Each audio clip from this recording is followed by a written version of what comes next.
Why You Wouldn't Last a Day in Medieval Times. Chapter 1. Mud, Blood, and Cabbage. Ethan Ward woke up to a rat licking his face. It stared at him with black, soulless eyes and didn't flinch when he screamed. His voice came out raw and dry, cracking halfway through as the rat scurried away, but not in fear. It moved with the indifference of a creature used to screaming.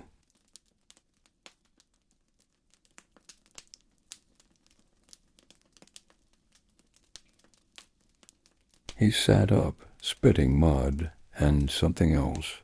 It was hard to tell what.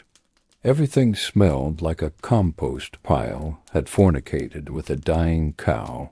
His clothes were rough wool soaked through, and something alive seemed to be moving in the seams near his collarbone. Somewhere nearby a man coughed up what sounded like an entire lung. "Get up, Scab," someone barked.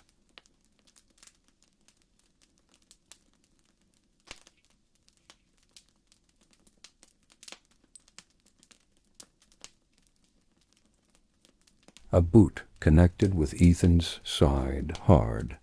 He rolled and looked up at the shape looming over him. The man was tall, bald, and shirtless despite the cold. His skin was a web of scars and tattoos, not the clean, artistic kind, but prison scratchings and burns. His left eye was clouded white. The other was glaring.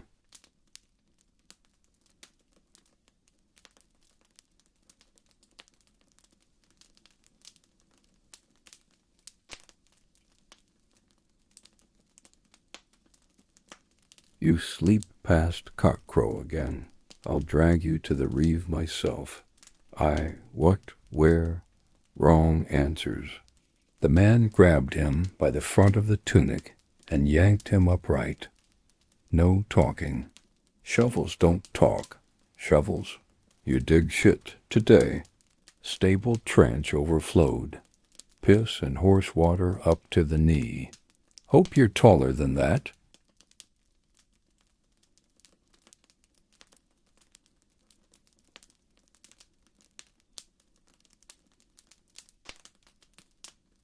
The man shoved a rusted shovel into Ethan's hands and walked away.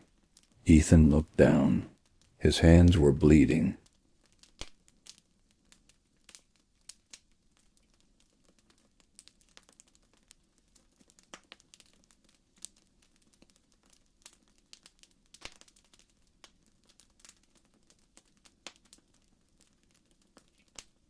His fingernails were caked in something foul.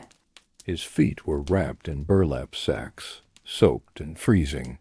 He tried to remember where he was, how he got here, but the memories were a smear.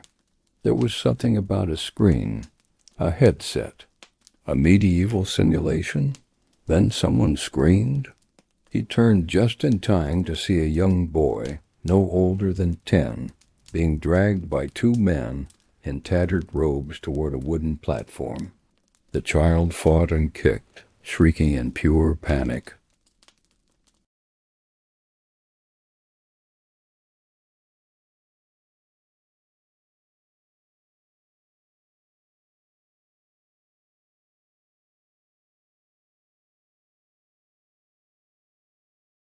"He's cursed," someone yelled. He breathed on the priest and the candles died. Witchcraft? No. That was real, wasn't it? Ethan staggered backward.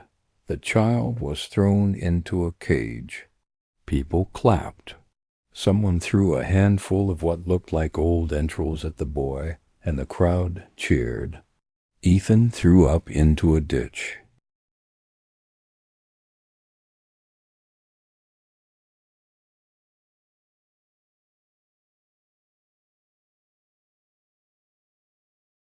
Hours later, Ethan was standing knee-deep in liquid manure behind a crumbling stable, shoveling slurry into a wheelbarrow with a cracked axle. Flies buzzed thick around his face. He'd been bitten by 3 things he couldn't see, and one he could. A spider the size of a walnut had dropped from his sleeve.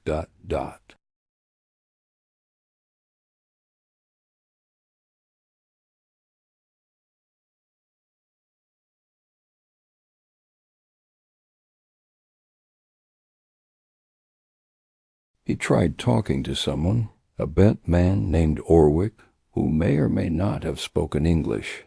Orwick responded by handing him a cloth-wrapped object that turned out to be a pig's bladder full of something warm and suspiciously alcoholic. He drank. He regretted it immediately.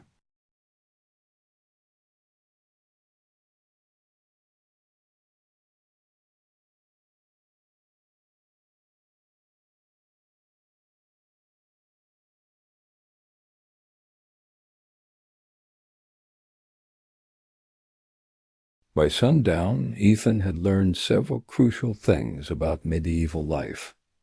Soap existed, but no one used it. Water could not be trusted. Even the well was filled with things that twitched.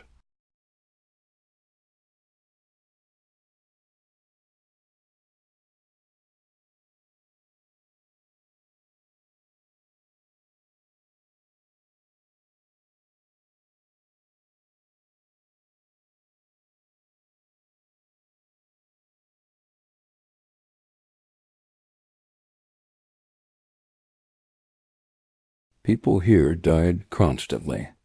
During his first day, 3 men and 1 mule collapsed and were casually carried off to the pit. His bed was a lice-infested straw mat next to a man named Thomlin, who had open sores and a cheerful attitude. "You'll get used to the itch," Thomlin said, scratching his armpit with a fork. Ethan cried himself to sleep.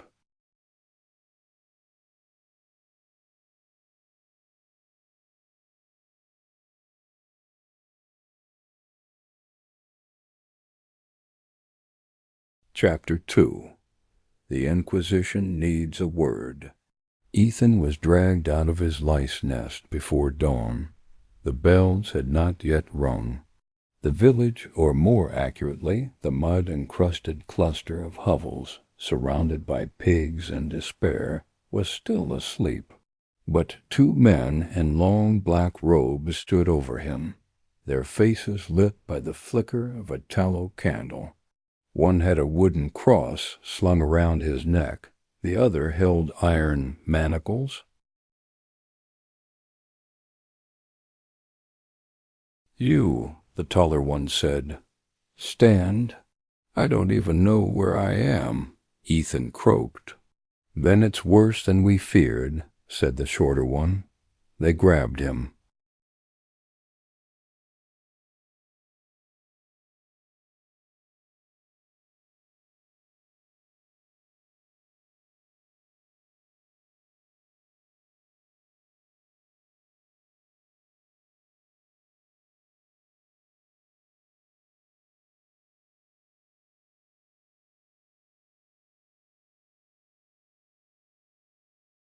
He was marched barefoot across frozen ground, past shuttered stalls and rats the size of cats. The village dogs followed, barking with anticipation. "Where are we going?" Ethan asked. No answer.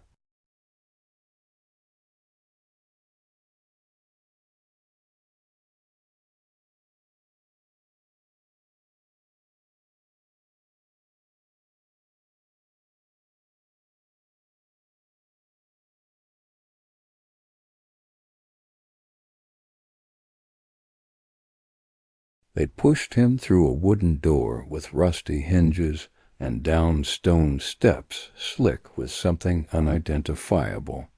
The air grew colder, wetter.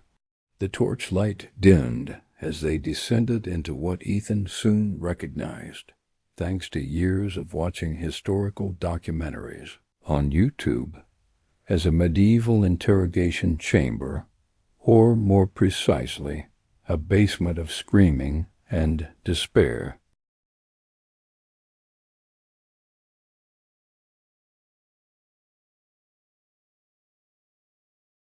He was sat on a stool. The taller robed man stepped forward and held out a scroll. "This was found," he said, "on your person." Ethan blinked at it. That's my phone." "It spoke in tongues," the man said grimly. "It glowed like the devil's eye, a device of great heresy." Ethan stared at his cracked iPhone, now tied to a piece of wood with twine and labeled in Latin. The battery was dead, the screen shattered. It looked more like a cursed relic than anything else. "I can explain," Ethan said.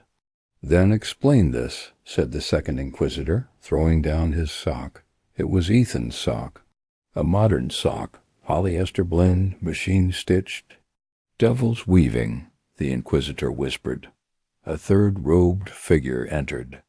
This one was different, better groomed, with silver hair and an expression that said, "I've tortured nobility, ... He sat ...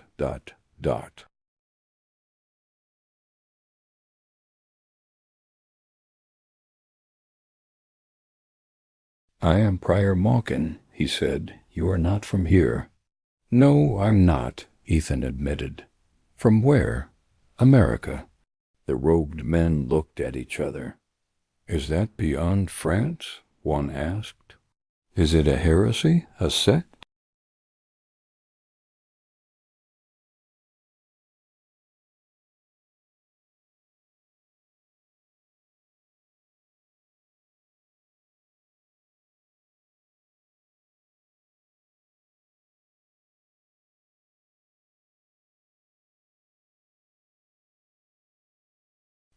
No, it's just, look, I don't belong here, okay? Something went wrong, and I think I'm trapped in the past." "A traveler in time," Malkin murmured. "We burned one of those in 48. 1748? The monk raised an eyebrow. 1248. Ethan laughed nervously. "You can't seriously believe I'm a witch just because I have."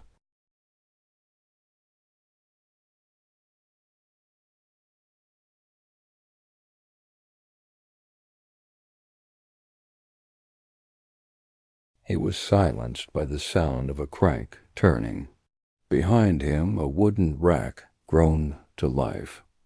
No, please, I'm not." Malkin raised a hand. "No torture.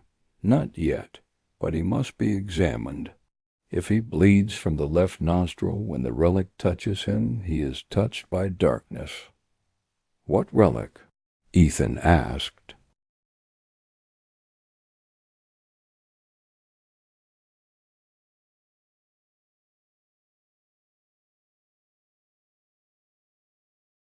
The second monk opened a lead box and removed a fork. It was just a fork, silver, modern. Still had the IKEA logo etched in. "We found this too," the monk said. Ethan stared. It was his travel fork, the one he kept in his backpack to avoid plastic cutlery. They made the sign of the cross and advanced. "I swear to God it's just a fork," he cried. "You swear to whom?" Malkin hissed. They jabbed the fork at his chest. He fainted. When Ethan awoke, he was back in the stable, covered in straw. The fork had been confiscated. The Inquisitors had spared him for now, but left a warning. "You will be watched.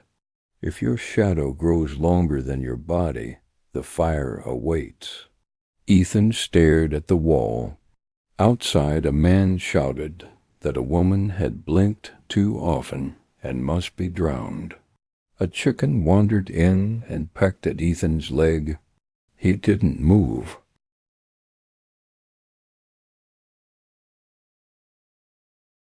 Chapter 3. How to Die from Bread. The bread tried to kill him. Ethan didn't know that was possible until he took a bite and tasted what he could only describe as fermented brick soaked in dirt and regret. The crust shattered like sandstone. The inside was damp, gray, and faintly green. There were dot threads in it.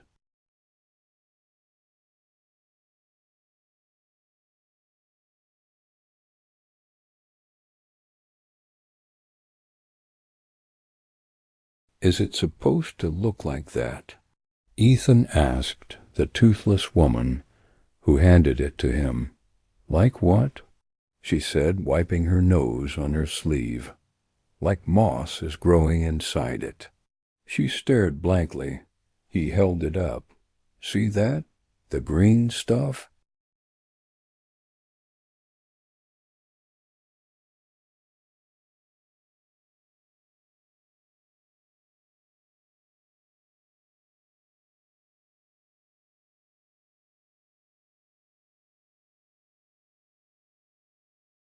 That's the good part, she said. He didn't eat the good part. But Thomlin, his enthusiastic, scabbard-bed neighbor, devoured his own hunk like it was a festival feast. Best loaf since Michaelmas, he said, spitting crumbs onto Ethan's sleeve. Might even keep us shittin' regular. Ethan nearly cried.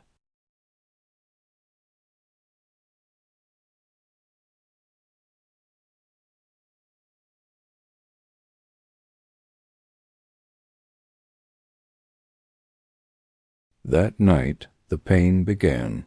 At first it was just nausea. Then the cramps came, deep, clenching, twisting.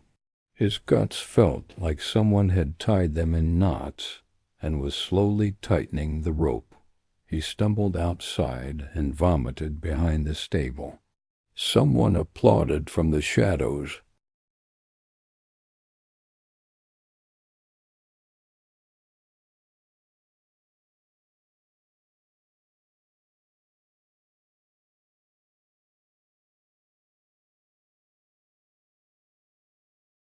Satan's leaving his belly, a voice shouted. Hallelujah! Ethan didn't respond. He collapsed into the mud, shaking. By morning, Thomlin was dead. He died quietly in the night, his eyes open, one hand clutching a half-eaten loaf. No one screamed. No one even moved the body. They just dragged it outside and added it to the cart of corpses being taken to the pit.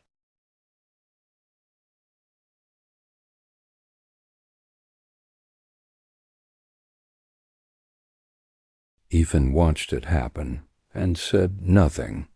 Later he asked the old woman, "What was in that bread?" She shrugged. "Grain, bark, a bit o' fungus. Whatever's left after the rats finish with it." That evening Ethan sat near the dung fire. Too weak to stand, too afraid to sleep, he stared into the flames. A child sat across from him, picking lice from her hair and feeding them to a cat. "Why do you look sad?" she asked.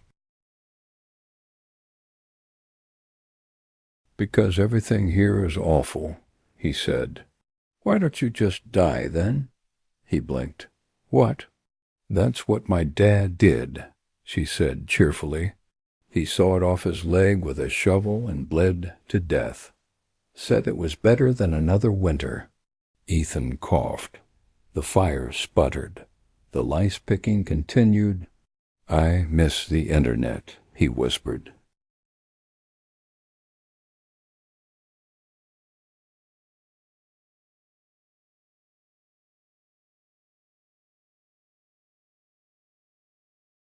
Chapter 4.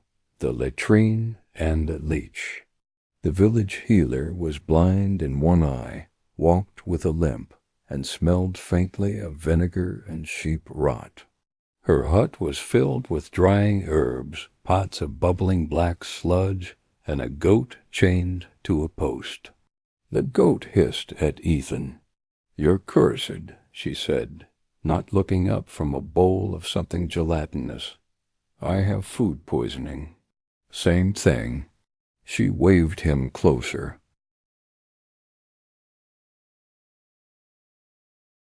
He hesitated. Closer, she snapped. You want your humors rebalanced, don't you? My what? She jabbed a bony finger at his chest. Your black bile outweighs your yellow. I can see it in your teeth. I what? The healer pulled a jar from the shelf and opened it. It was full of leeches. Strip, she said. I'm not putting leeches on me. Then die. He stripped.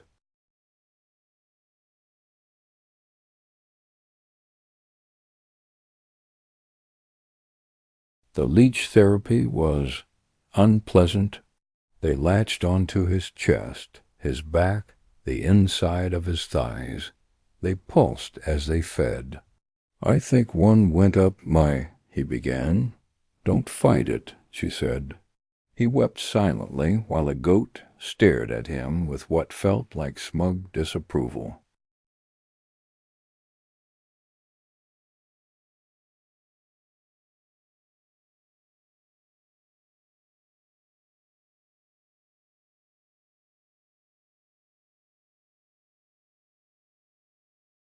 When the leeches were done and his blood had pooled in wooden bowls, the healer handed him a piece of boiled turnip and whispered, You'll dream of fire tonight. Don't drink from the stream. I wasn't going to, he said. The frogs whisper, Okay. She slammed the door behind him.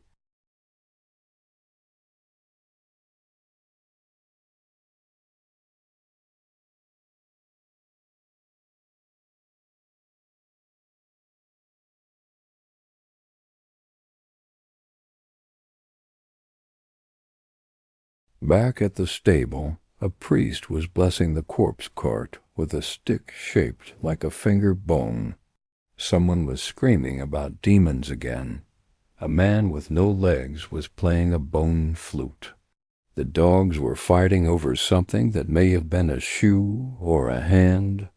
Ethan lay down in his straw, covered himself with a lice sack, and tried to pray to Wi-Fi. Nothing answered.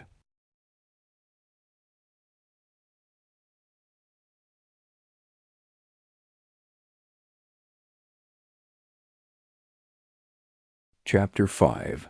Trial by Ducking and Other Creative Ways to Kill the Innocent. Ethan woke up to screaming. Again. But this time it was different. Louder, frenzied, rhythmic, almost like the crowd was enjoying it. He crawled out of the stable and followed the noise, drawn by a horrible curiosity and the faint hope that maybe, just maybe, someone was finally throwing a party that didn't involve disease or pitchforks. What he found was a pond. Or more accurately, a swampy ditch full of cold brown water, frogs, and fear. A crowd had gathered. Children sat on shoulders. Old women clutched rosaries made from chicken bones. A priest waved incense and shouted words Ethan couldn't understand, probably Latin, possibly gibberish. At the center of it all, a woman was tied to a chair made of rotting wood and rope, hovering above the pond by a seesaw-like contraption. What is this? Ethan whispered to a man nearby. The man, missing an ear and wearing a hat made of squirrel skin, grinned. Ducking trial, he said. She's been accused. Accused of what? Being nice. Ethan blinked. Come again? She helped a blind man cross the road, the man whispered, glancing nervously at the priest. Smiled while she did it. Not natural.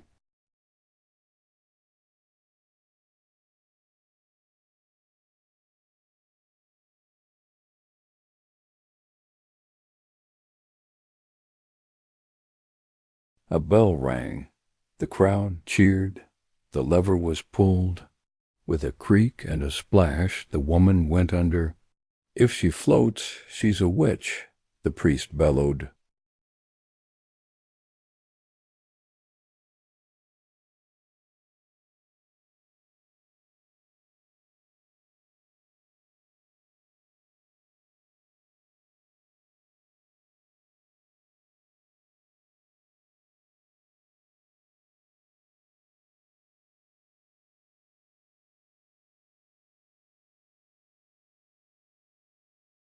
And if she sinks?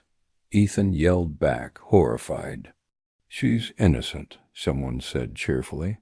God bless She didn't float. The water bubbled. 10 seconds, 20, 30. At 45, the crowd began to murmur. At 60, someone coughed. At 70, she surfaced, sputtering, coughing, spitting water and weeds. She floats, screamed the priest. Which? The crowd went wild.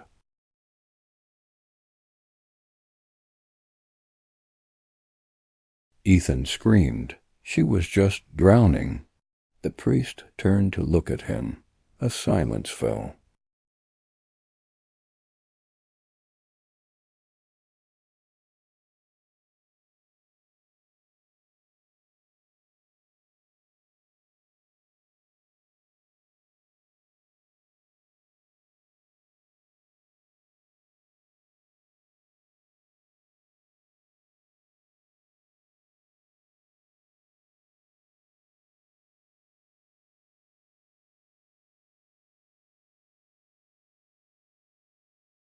You could hear a frog croak. Then the priest said, "Bring the stranger forward." Ethan stood at the edge of the pond, wet from earlier vomit, reeking of leech juice, shaking from mild malnutrition and psychological collapse. "Do you defend the witch?" the priest demanded. I don't think she's a witch. She seems not insane, helpful, literally just a nice person. Fine, he finished. The crowd gasped. The priest crossed himself. He speaks in riddles. I said she's fine. Like fine powder? The priest hissed. Like the kind used to conjure storms. He leaned in. Do you feel the devil's breath when she walks past?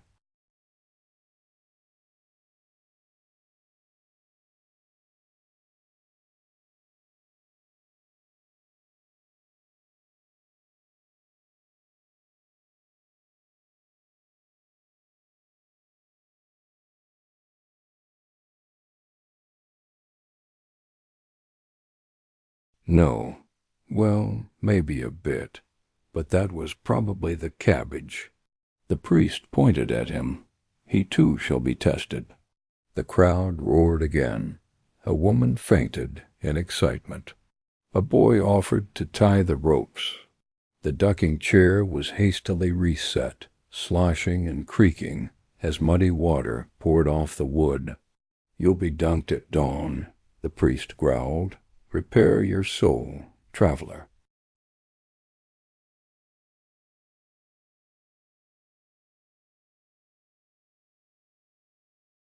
That night, Ethan tried to run.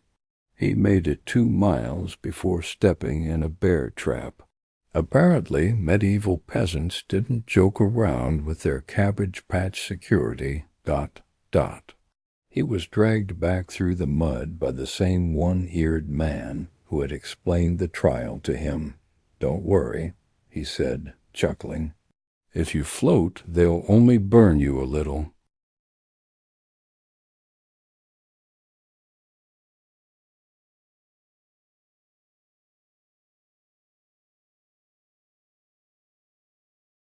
Chapter 6. The Ducking Chair. Now featuring screaming. The pond was colder the second time. He was tied in tightly, hands bound, legs secured. A wooden sign hung around his neck reading, "Stranger." Possibly Moorish, definitely suspicious. The priest raised his hand. Do you repent of your lies?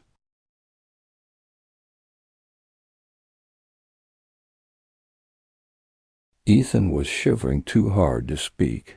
Dunk him. Someone shouted, ... They did.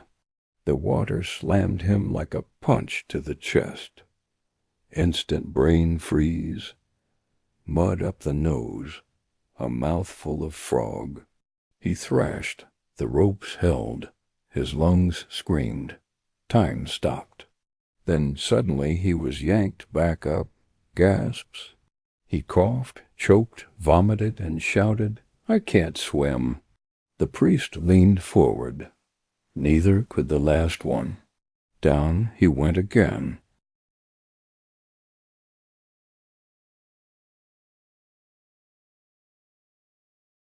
When he was finally cut loose, he collapsed on the shore, covered in slime and bruises, his soul freshly shattered. The crowd clapped politely.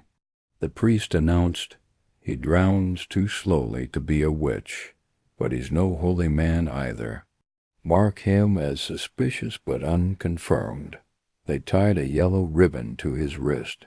Apparently that meant, "Keep an eye on this one." That night he lay beside a dying cow, shaking uncontrollably. A chicken climbed on his chest and laid an egg. He wept softly.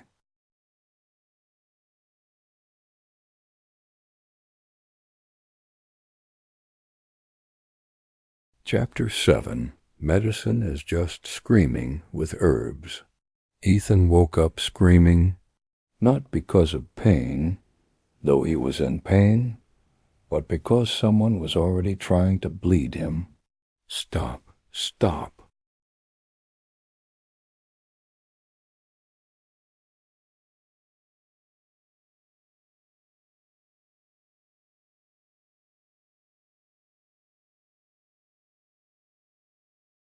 The village healer, same woman, worse smell, knelt beside him with a jagged piece of glass. You moaned in your sleep. You've got spirits in your blood. I'm just cold, she sniffed. Cold is just hot moving backward. Ethan sat up, swatting the glass away. You said I was cursed last time. Then you said I had too much bile. Now it's blood spirits? She shrugged. Yes.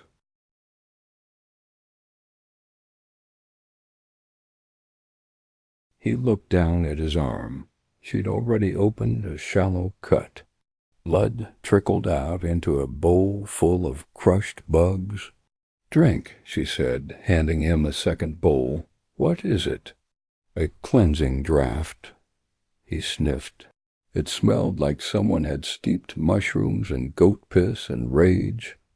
No, she squinted. Do you want to heal or do you want to die? Neither? She shoved the bowl at him. Drink or I'll put a beetle in your ear to chase out the bad air. He drank. He regretted it.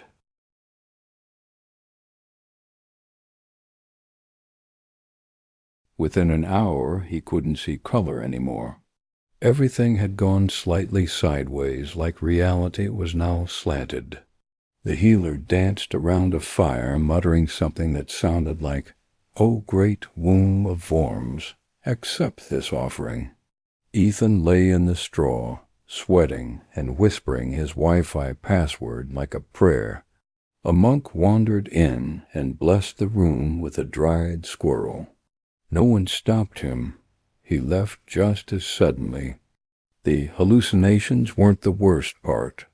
That came later when he learned the medicine was made of crushed millipede, moldy bread soaked in cow urine, ground glass, a piece of someone's finger. He wasn't told whose finger. No one knew. Probably Thomlin's.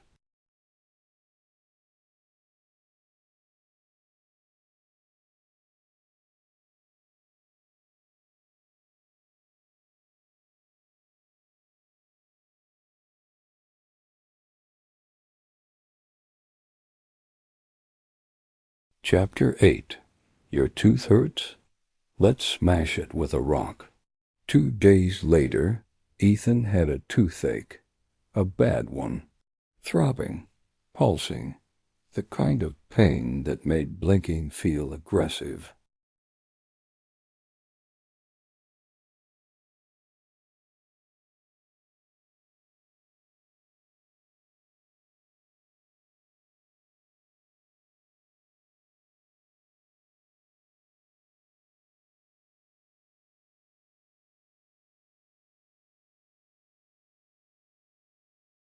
He asked the healer for help. She pointed him to the barber. The barber's hut was marked with a wooden sign showing a man holding a saw, a comb, and a chicken. Inside, it smelled like iron, sweat, and defeat. "Which tooth?" the barber asked, sharpening a blade.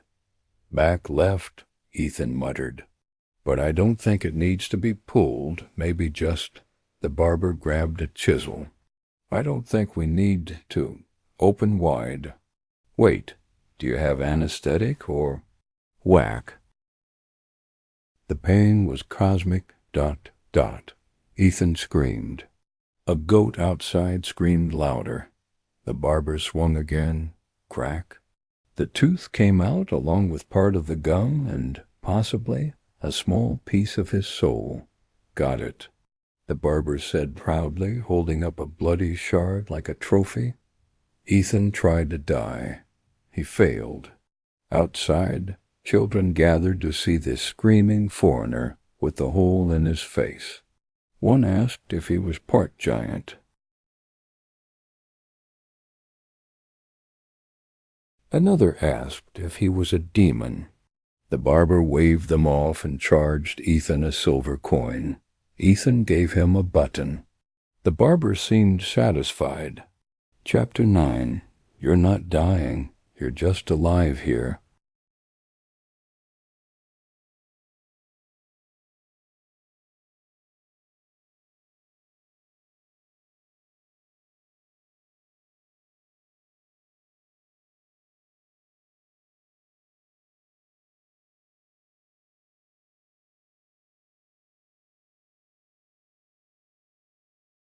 By the end of the week, Ethan had been ducked twice, had 2 teeth removed, only one of which was infected, gotten lice in places lice shouldn't reach, been whipped for walking suspiciously near the chapel, accidentally stepped on a Lord's shadow and been slapped for it, thrown up 17 times, learned that bath day happens once a year and is often skipped.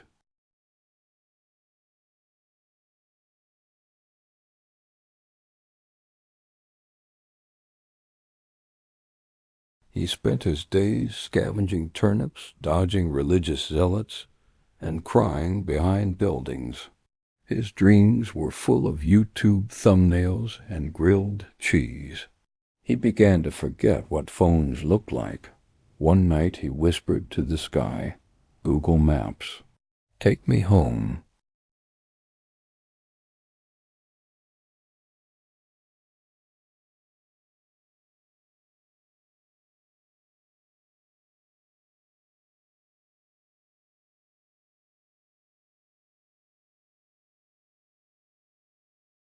The stars did not answer. A farmer named Giles found him sobbing in a puddle the next morning. Giles sat beside him and offered a bit of stale oat cake. "I've been here all my life," Giles said. "Ate dirt as a child. Got the plague. Lived. Got it again. Lived worse. Buried my own twin. Married my cousin. Saw a crow eat my priest." Ethan said nothing.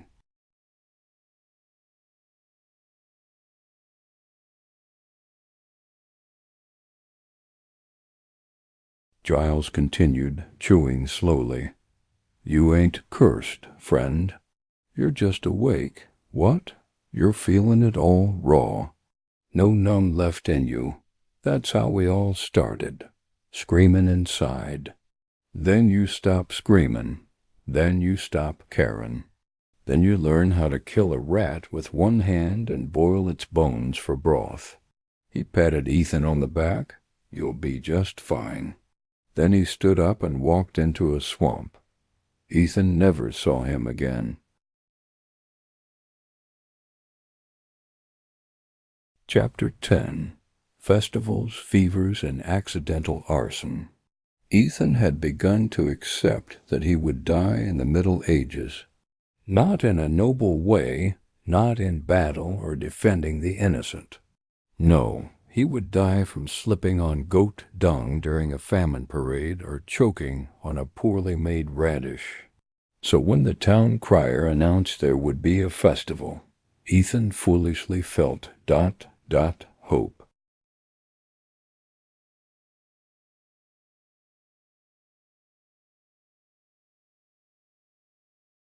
Festival for what? He asked.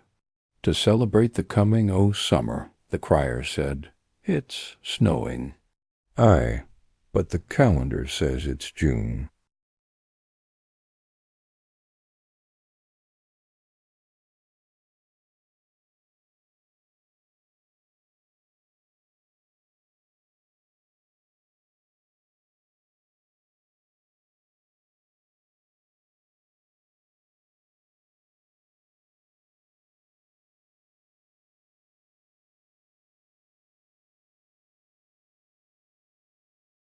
The festival began with a parade, which was really just a dozen peasants banging pots while a man dressed as a tree chased children through mud.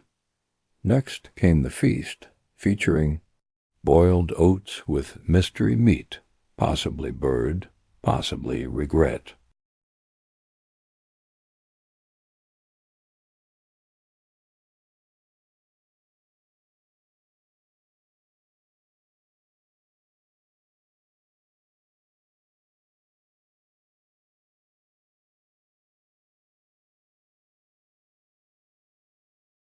Flat ale served in cracked cups, a single roasted apple that the entire village passed around and licked once each, a pie that turned out to be filled with rocks and feathers as a prank by the blacksmith's son. Then came the games. Ethan was forced into a sack and told to race the other demons. He lost. Someone hit him with a broom.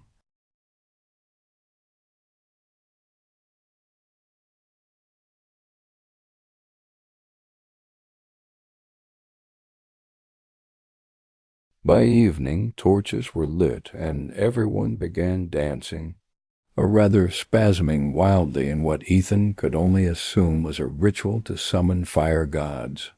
A man fell into a brazier. No one helped him. They cheered. Ethan watched in horror as a woman spun in circles until she vomited into a barrel and then fell down laughing.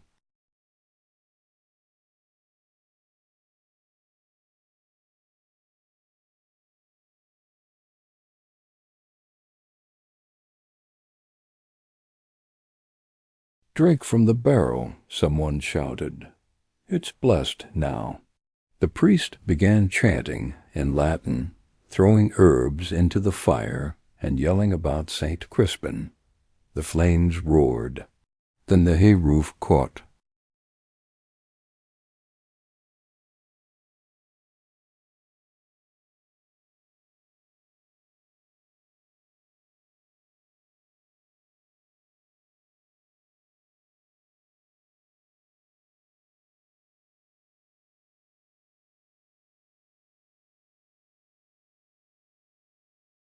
Chapter 11.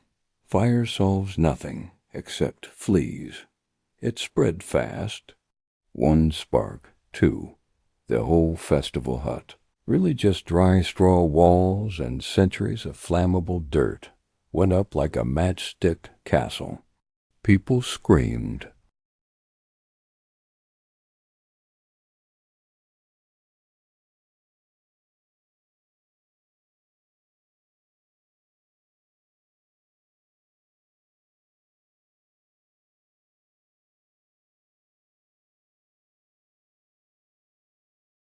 Someone threw beer on the fire.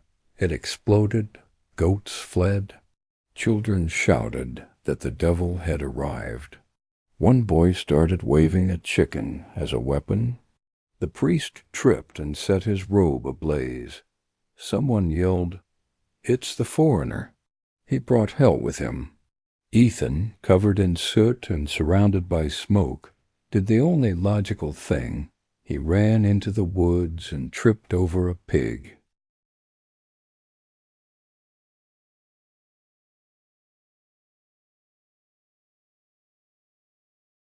He woke up hours later, wrapped in a wet cloak, lying beside a dying fire.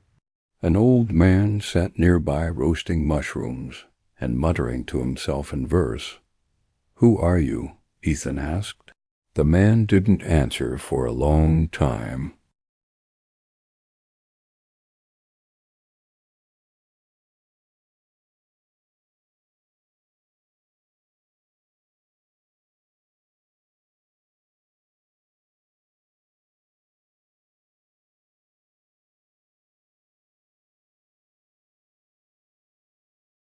Finally he said, "Used to be a scribe. Now I'm a ghost, but still alive somehow. Do you know where I can find help?" The old man looked up. His eyes were clouded. "Help? No, lad. Help is for the rich. You got pain. That's proof you're human." He handed Ethan a mushroom. Ethan sniffed it. "Is it safe?" "Not at all." He ate it anyway.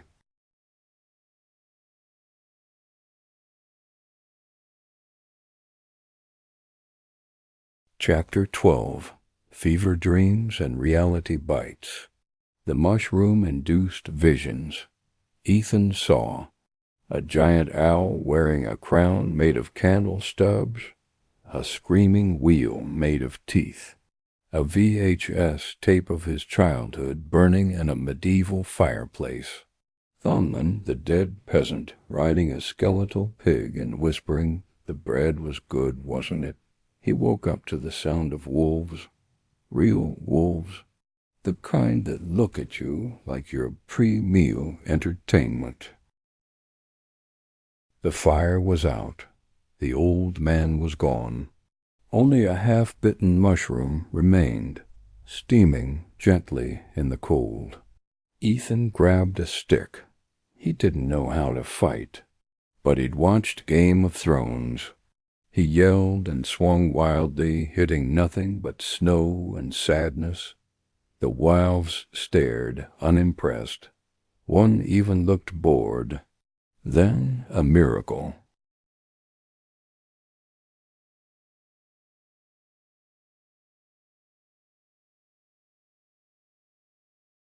A hunter appeared, hurling a spear that struck the ground near the pack. The wolves scattered.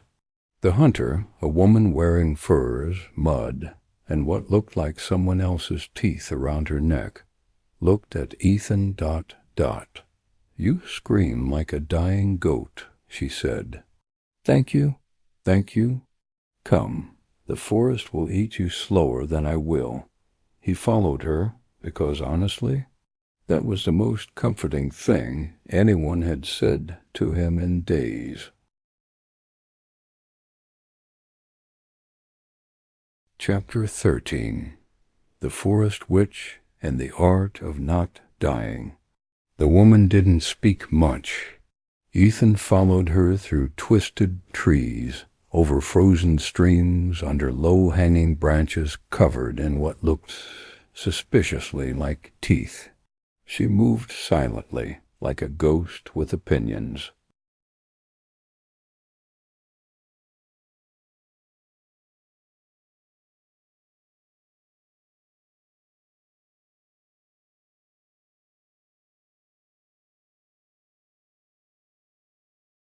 He moved like a sack of wet bread.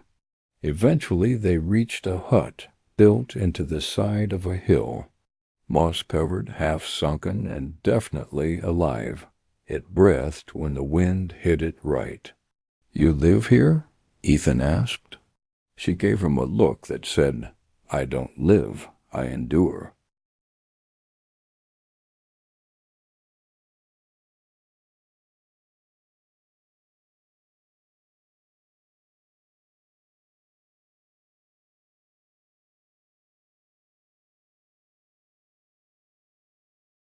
Inside was a chaos of bones, feathers, dried roots, bottles full of ominous liquids, and what might have been a human hand floating in something red. She gestured to a pile of fur. "Sit." He did. Then she walked behind him and poured something cold and slippery onto his head. "What is that?" "Bear fat," she said. "Mixed with moss. You have lice?" He didn't argue.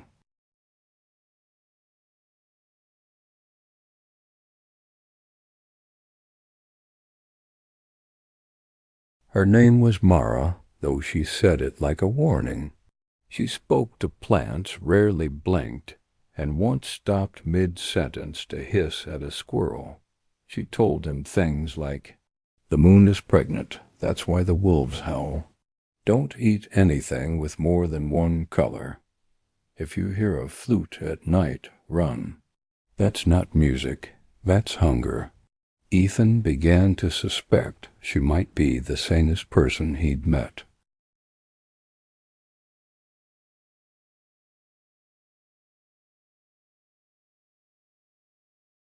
Chapter 14. Lessons in Survival and Screaming at Owls. For the next few days, Mara taught him how to not die horribly. He learned to start a fire using twigs, flint, and spite. Tell edible mushrooms from screaming ones. Yes, some scream. Set snares for rabbits, though most of what he caught was shame.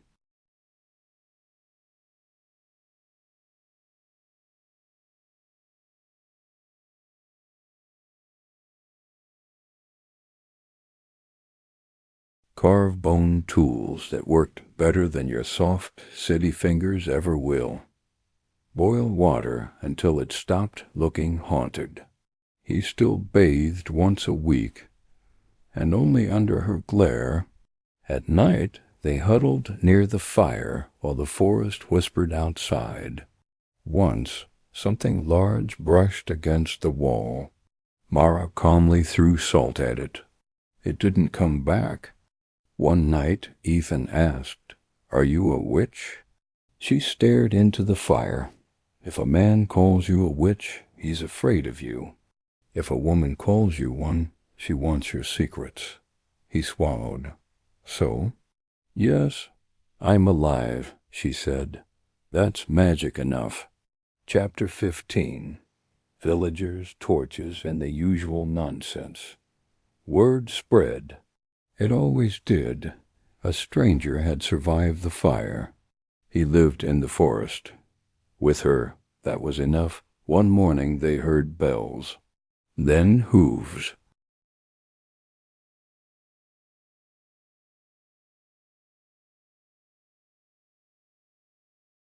Then shouting, "Witch!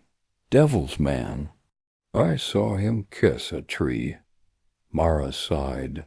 They have come to scream and stab. Should we run? No. We burn their shoes. Ethan wasn't sure if she meant literally or magically, but he followed her anyway. Outside the hut stood a mob of 12, 6 with torches, 2 with pitchforks, 1 with a dog, and 3 with confidence, but no weapons. The priest from the village was among them. "You harbor a demon," he shouted. "He corrupted our festival." "You corrupted your own festival by drinking torch oil," Mara replied dryly. A woman gasped. "She speaks with venom." The dog barked. Ethan stepped forward. "Can we not burn him?" Someone yelled, "Wait, no." They rushed. Mara threw something into the fire. It exploded into green smoke and screaming sparks. The dog yelped and ran. The mob paused. She threw a second pouch. This one made the earth under their feet go wet and squishy, like they were standing in a swamp full of uncooked liver. People screamed. The priest dropped his Bible and ran. Only one man stayed, a tall, thin figure with sharp eyes and a sword. "You're not from here," he said to Ethan. "Neither am I." Mara narrowed her eyes. "Don't trust that one." The man smiled. "Name's Reynard. I collect debts." Then he vanished into the trees. Chapter 16. Bad Omens, Worse Visitors. After the mob scattered, Mara grew quiet, too quiet. She drew runes in ash around the hut, buried a feather under the doorstep, hung bones in the trees. "What's happening?" Ethan asked. "Something's hunting." "What kind of something?" "The kind that looks like a man until it forgets how." Ethan stared. "Do you mean like a werewolf?" She tilted her head. "Worse, a bureaucrat." He laughed. She didn't. At night the forest groaned, not like wind, like memories trying to dig their way out. Ethan woke to scratching under the floor, then whispering, then laughter, soft, human, but stretched wrong, like it had too many teeth. Mara burned sage and whispered in a language that made Ethan's skin crawl. The voices vanished.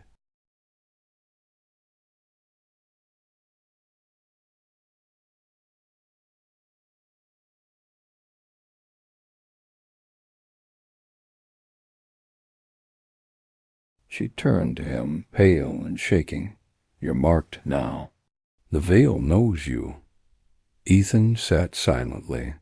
After a moment he whispered, "Can I go home yet?" She looked away. "Would you even know what home means anymore?"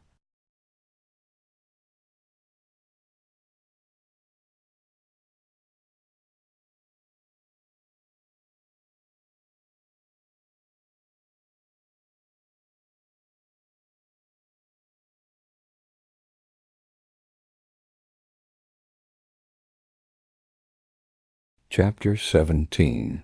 The Devil's Bureaucrat and the Ink That Binds. It happened 3 nights later. The wind stopped. The fire died without smoke. The air grew so still that even the shadows seemed to hold their breath.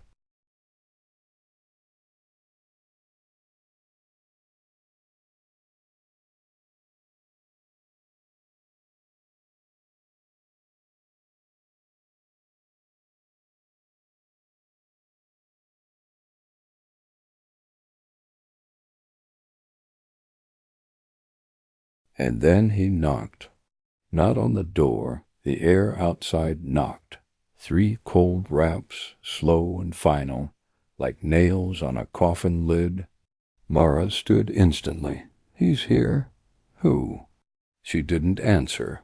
She grabbed a jar of black powder and a bone flute. "Do not speak unless he asks. Do not agree to anything." Then she opened the door.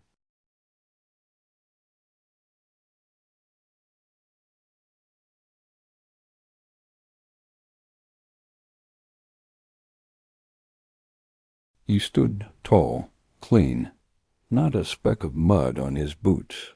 His cloak shimmered like oil on water. His face looked ... familiar, but wrong. His smile was sharp. His teeth were too neat. His eyes were paperwork colored. "Evening," he said, voice smooth as ink drying. "I represent certain ... interests." Mara didn't blink. "We've nothing for you."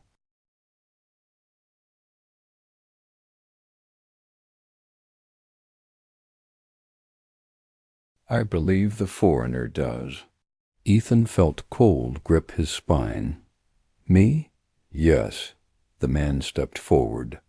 "You weren't born here. You fell in. Through time, yes? Like slipping through a crack in a ledger." "How do you know that?" "I keep the ledgers."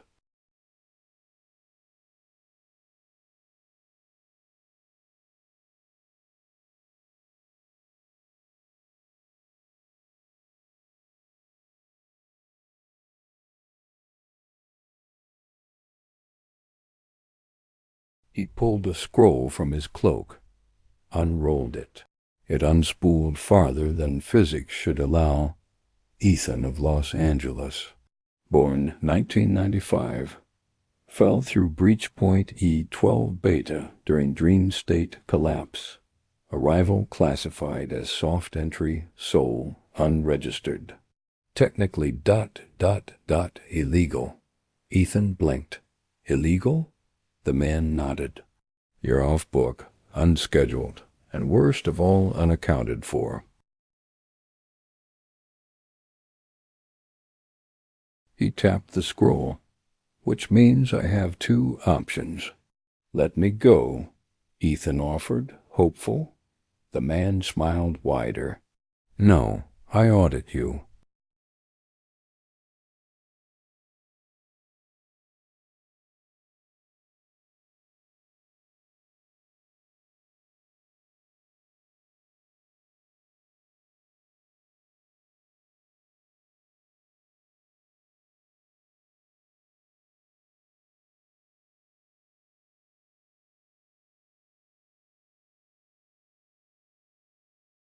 Mara hissed. You'll kill him. Not directly. The man's voice didn't rise. I'll simply press until he pops. Ink, memory, bone, all sortable. Very efficient. He looked at Ethan. Unless, he said, you'd like to sign? Sign what? The man produced a quill. The ink on its tip moved. It writhed like a worm in oil.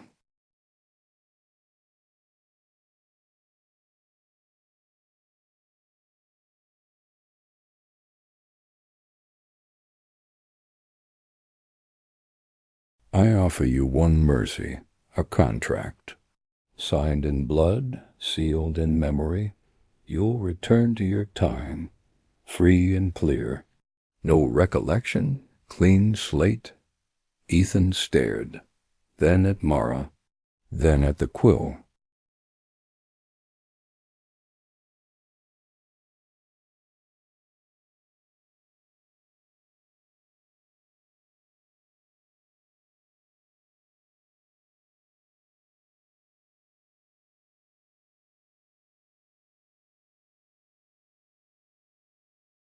Chapter 18. A very specific kind of temptation. Ethan's hands shook. His legs did too. The idea of home burned in him like a fever. He could go back. Home, warm water, electricity. Medicine that doesn't involve toads. But ...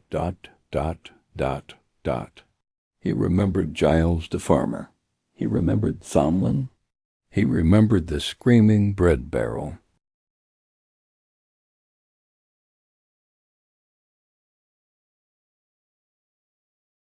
And the idea of forgetting all of it felt suddenly terribly wrong.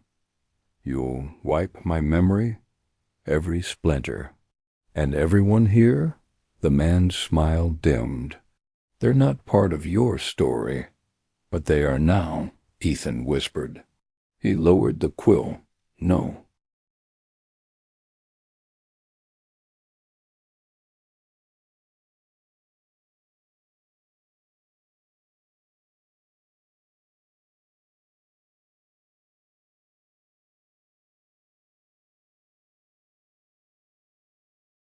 The air froze. The scroll snapped shut. The man's voice turned metallic. Then you've chosen audit. Behind him, the forest warped. Black shapes slithered between the trees. Faces made of nothing. Names that shouldn't be spoken. A paper storm of contracts raged through the air. Mara threw the bone flute. It shattered mid-air, and time cracked. For a moment everything stopped. Even the moon.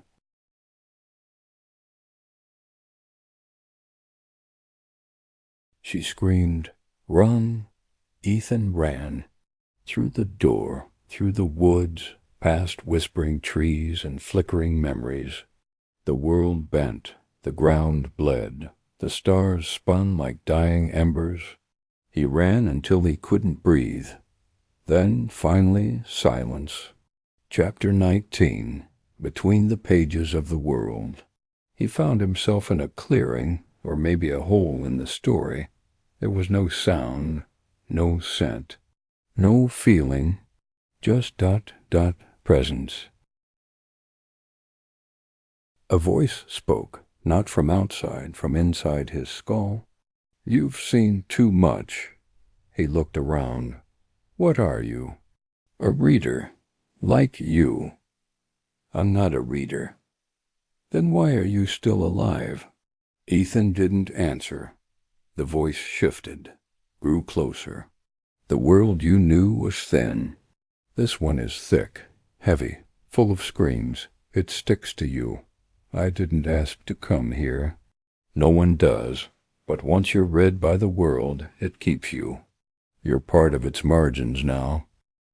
Then the voice asked, do you want to survive, Ethan?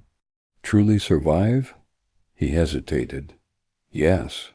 Then stop wishing for escape. Start becoming. A flame lit before him, not fire. Resolve. He took a step forward, then another. The world returned. But he had changed.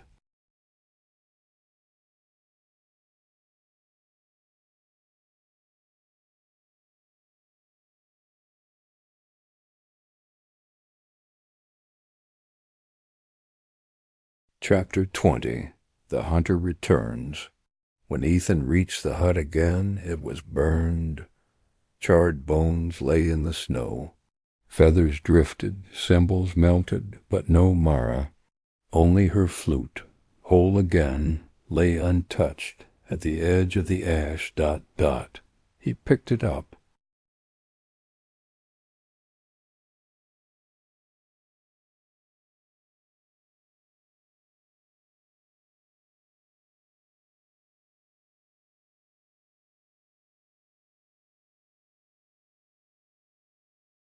A soft hum filled the air. Then a voice. You're still breathing. He turned. Reynard, the sharp-eyed man. Not aged. Not winded. Exactly the same. You knew I'd be here, Ethan said. Reynard nodded. I left the gate open. What are you? Reynard smiled. A better question. What are you becoming?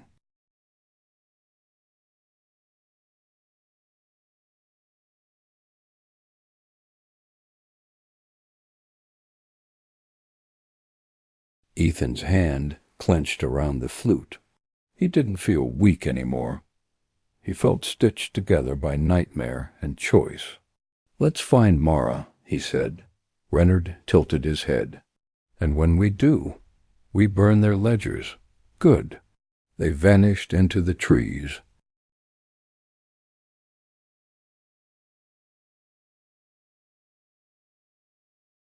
Final chapter. The Kingdom of Ink and Bone. They traveled far, through broken villages and haunted woods, past towns where no one remembered their names, and forests where the trees whispered them constantly. Ethan changed, not in his body, though he now carried scars, calluses, and a limp that sang when it rained, but in his eyes.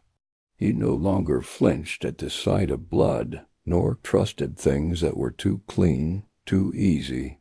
He was no longer a visitor. He belonged to the story now.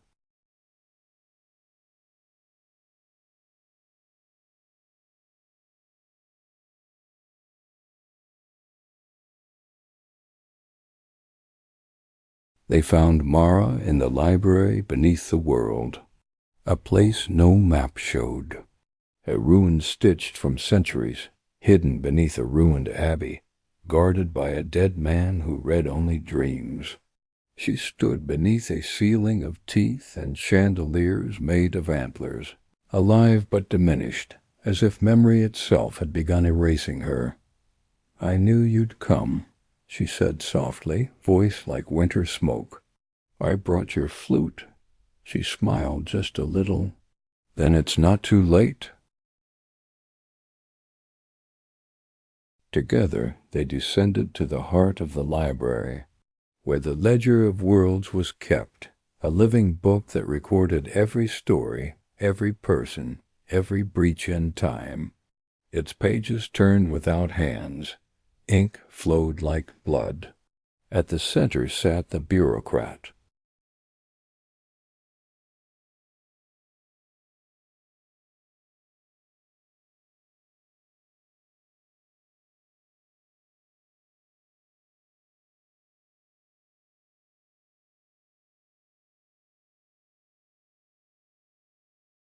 Unmoving, waiting.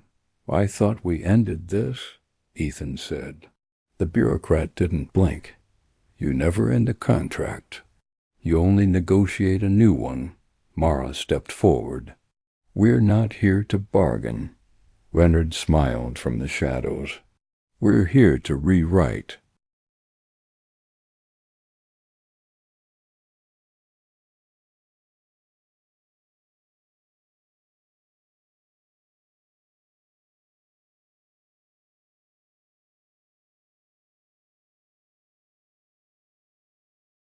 The final battle was not a battle at all. No swords, no fire. Just words. Mara spoke in tongues. Reynard sliced loopholes with logic. Ethan read aloud from pages that didn't exist yet, his pages he'd lived.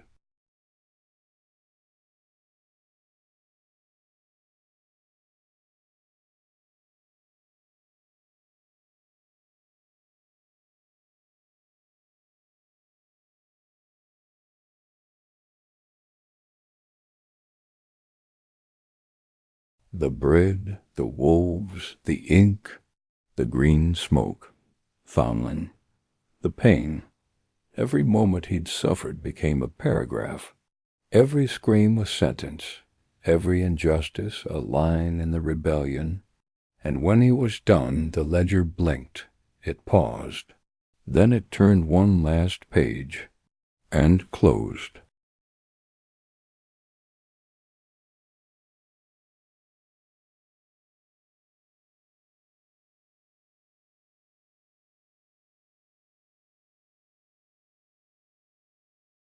The bureaucrat stood. For the first time, he looked unsure. ... "You've made a new entry." "No," Ethan said, stepping forward. "A new ending." The bureaucrat reached for his scrolls, but they crumbled in his hands, rotted by truth and flame and story. He faded, not dramatically, not with screams or storms, ... just gone.